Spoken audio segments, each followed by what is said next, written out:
Meskipun tampak sukar dengan tempoh persiapan yang singkat, penyerang Kevin Kotrish itu anggap tiada yang mustahil dalam saingan bola sepak. Malaysia bakal buka tirai acara bola sepak berdepan Thailand pada Sabtu di Stadium Tien Truong, Nam Dinh. Secara pribadi saya emas je lah. Tak ada rasa, tak ada perak, emas je lah. So pemain pun mentaliti yang sama. Emas je lah. Sebab kita pun nak target pencapaian sendiri kan. Pencapaian tim juga. Benda macam-macam boleh jadi kan.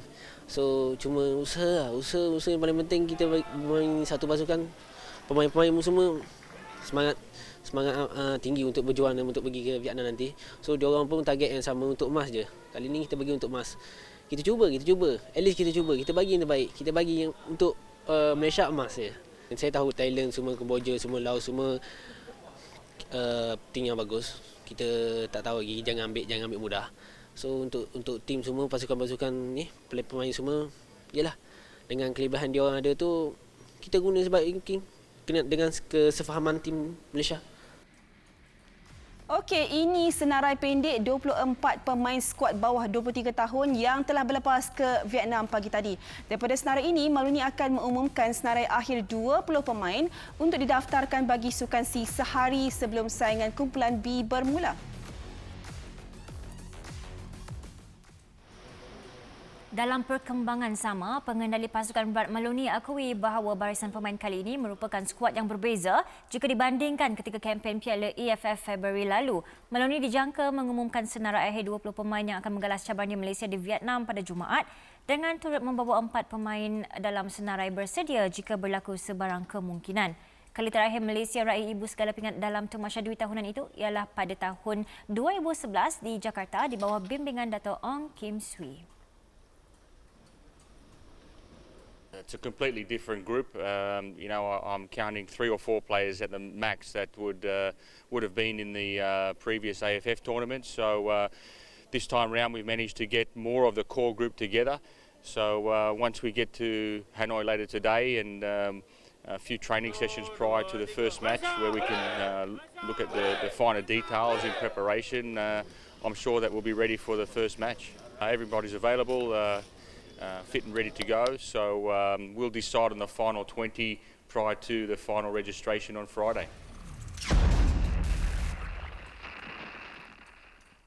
Okey, kita terus bersama dengan bekas jurulatih Harimau Muda A yang juga pernah membimbing skuad Sang Kenari ketika zaman kegemilangan mereka merangkul double treble pada musim 2006-2007 dan juga 2007-2008. Coach Azrael Abdullah. Hai, Assalamualaikum Coach. Selamat Hari Raya. Waalaikumsalam semua. Selamat Hari Raya. Maaf Zahir Batin. Masih Maaf, lagi Zahir umur raya. Ceria Coach. Baju pun cantik.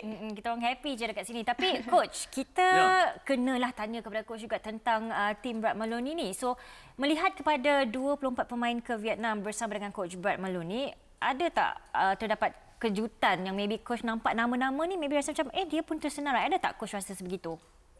Ada juga kejutan kalau kita tengok tu, kononnya pemain baru yang diserap dalam skuad tu, yang pemain daripada Finland tu. Jadi tak jadi yang tu tak confirm lagi ya. Belum lagi. Senarai akhir belum lagi diumumkan tapi Noah lain lagi. Di antaranya kalau wujudnya pemain tu kalau dapat bersama tu, saya rasa saya tengok dia punya video klip dan based on dia punya movement seluruhannya, pemain ni dia ada kekuatan. Baik. Kalau dapatnya dia berserta dengan skuad tu, saya rasa satu advantage lah.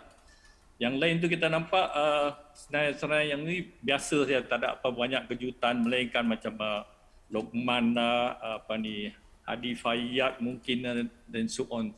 Tapi seluruhannya kita tengok based on komen Coach Brad Maloney, dia begitu yakin dengan dia punya preparation tu kali ini.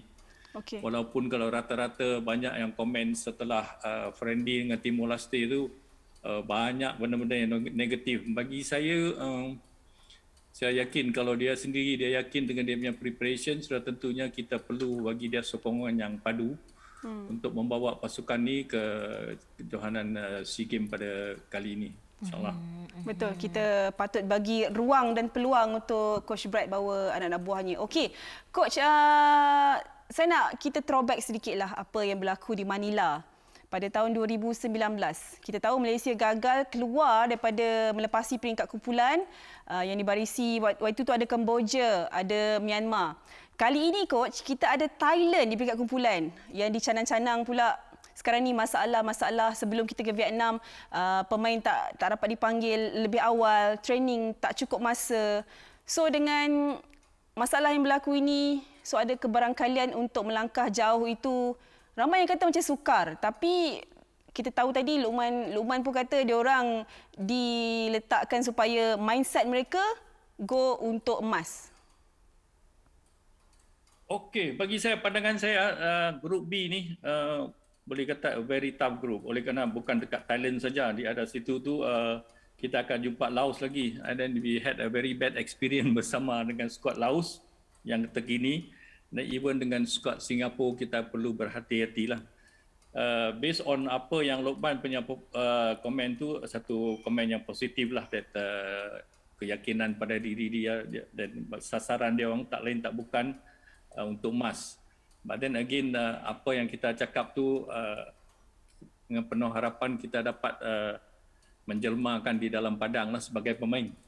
So itu harapan saya. Dan sudah tentunya macam you bagi tahu tadi itu, setelah kegagalan kita di Filipina tu, sudah tentunya saya rasa Coach Brad pun ambil itu sebagai satu iktibar and then rancang dia punya squad secara total dan secara taktikal dan sebagainya lah. Dan apa sekalipun kita tunggu dan lihat. Bagi saya kita sangat-sangat mengharap sesuatu yang positif berlaku di Vietnam pada kali ini. Okey, coach, kita memang banyaklah harapan untuk pasukan kita ni, tetapi kita tahu pasukan yang perlu kita hadapi ada Thailand, and dalam kumpulan B ada Laos, Singapura, Kemboja. Memang pasukan yang kita pun ada history lah bersama dengan mereka. Secara realistiknya coach, adakah kita mampu untuk pergi jauh? How far coach rasa yang kita boleh pergi sebenarnya dengan reputasi yang sedia ada, dengan persiapan yang telah pun kita lakukan, and dengan lawan-lawan dalam kumpulan kita ni? Bagi saya, selain pada ni, setelah penelitian yang saya buat, saya rasa selain pada Thailand, kita akan hadapi biggest challenge. Yang lain tu kalau cara taktikal kita boleh buat, saya rasa kita mempunyai pemain-pemain yang orang kata beraksi dalam higher level, Liga Super dan sebagainya. Di antaranya kalau kita tengok daripada Selangor, a few young players dah masuk dalam senior squad Liga Super, terutamanya macam Pentin Cheng dan sebagainya. Dan Nick Akif dah beraksi untuk Terengganu, dan Fazrul Daniel seandainya ni, and then Aiman Afif di Kedah pun dia orang dah main di Liga Super, dan Hadi Fayad, Luqman apa semua.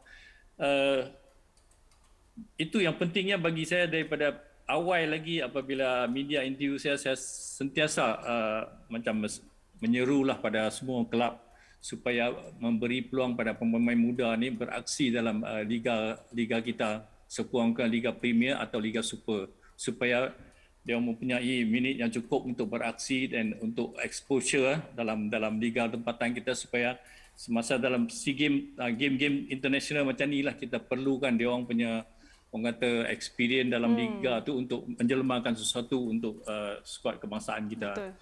So based on apa yang kita nampak tu, kita mempunyai pemain-pemain yang pernah beraksi dalam liga-liga super kita dan juga premier, dan dengan penuh harapan saya rasa Brad pun dah bersama kita for quite some time, and then he should know what is good for his players, and then cara taktikal dan sebagainya lah.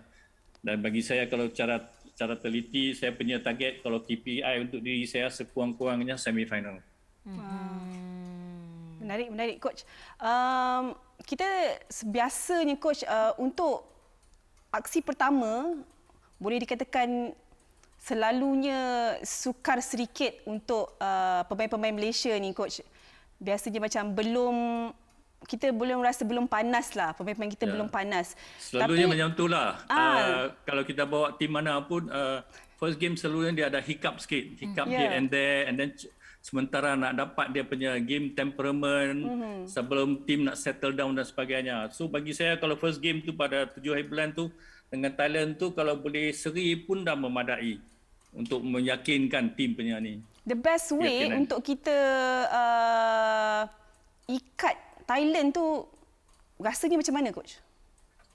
Sudah tentunya bagi saya secara defensif tu kita kena betul-betul disiplin in our Tekan sikit lah. defensive ini dan seterusnya on man marking dan sebagainya, and then banyak-banyak kelemahan yang sebelum ni, ball watching dan sebagainya. Saya rasa coach Brad pun dah lama dengan pasukan dia, pun dah serasi dengan budak-budak. Saya rasa based on banyak tournament, banyak game dah dia dah main ya. Saya rasa by now they should have already well prepared dengan temu ramah masa dia pun dia begitu yakin. So kita sangat-sangat mengharaplah sesuatu yang terbaik, persembahan yang terbaik kali ini untuk pasukan coach Brad nanti ya.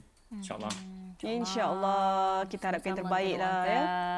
Alright, terima kasih coach atas perkongsian anda. Nanti apa-apa hal kita akan terus tanya komen daripada coach apa persembahan yang mereka tampilkan di sana nanti. Thank you coach. Terima kasih coach. Bye. Assalamualaikum.